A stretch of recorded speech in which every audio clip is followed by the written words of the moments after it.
네, 안녕하세요. 김 변호사입니다. 오늘도 실제 사례 하나 들고 왔으니까 저랑 함께 같이 얘기 나누시면 될 것 같습니다. 이분은 거주지가 경북이셨고요. 경북이기 때문에 관할법원이 대구지방법원이라는 점, 이거 잊지 않으시면 좋겠습니다. 그리고 이분은 이제 30대 중반 남성이셨고요. 주거도 이제 무상거주로 이제 지인 소유 집에 살고 계셨어요.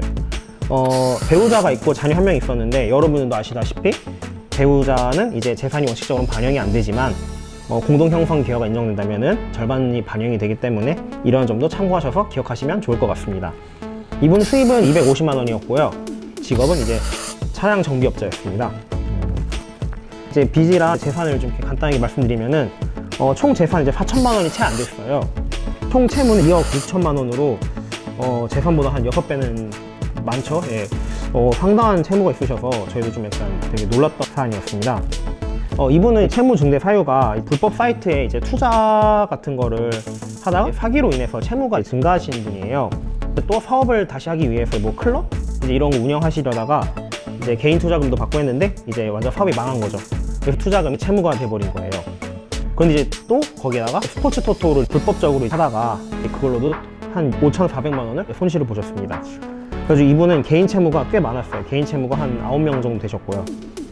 결과적으로는 최종 변제 계획안이 71만 원씩 60개월로 하는 이제 총 4,260만 원을 변제하시는 걸로 변제 계획안이 인가되었습니다. 17% 정도를 변제하시게 되었어요.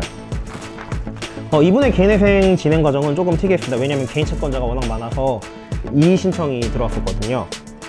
상담하시고 바로 서류를 준비하시고, 그 다음에 저희도 이제 원칙대로 이제 신청서를 접수했는데, 개인 채권자의 이제 채무에 대해서 이제 소명을 하라는 보정이 내려왔습니다.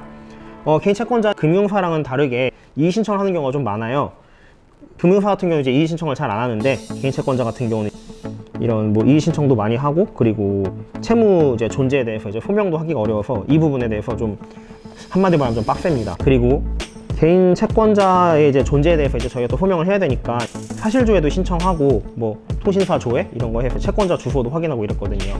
이런 개인 채권자 같은 경우는 채권자의 주소를 확인하는 게 또 중요해서, 근데 이런 것도 있죠. 사실조회 신청을 통해서 확인이 가능하니까 이런 부분 뭐 크게 문제는 되지 않습니다.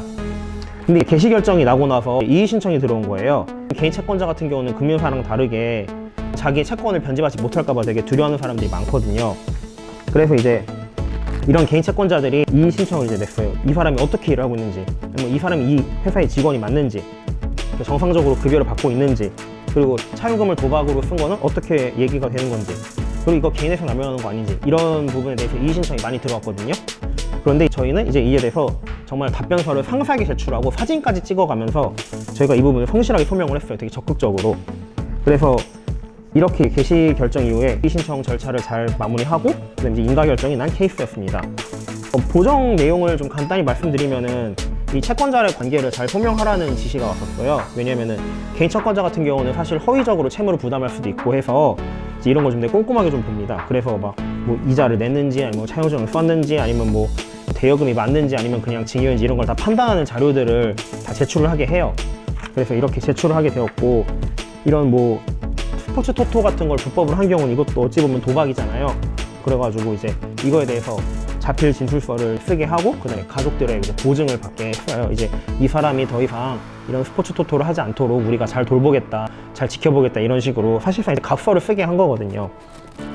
이런 도박 같은 경우는 법원에서 도박 중독 치료를 하라고 하든가, 아니면 뭐 교육을 이수하라든가 이런 식으로 해서 보정이 좀 나옵니다. 그렇기 때문에 도박으로 이제 회생을 하시는 분들은 이런 부분을 좀 참고하시면 좋을 것 같아요.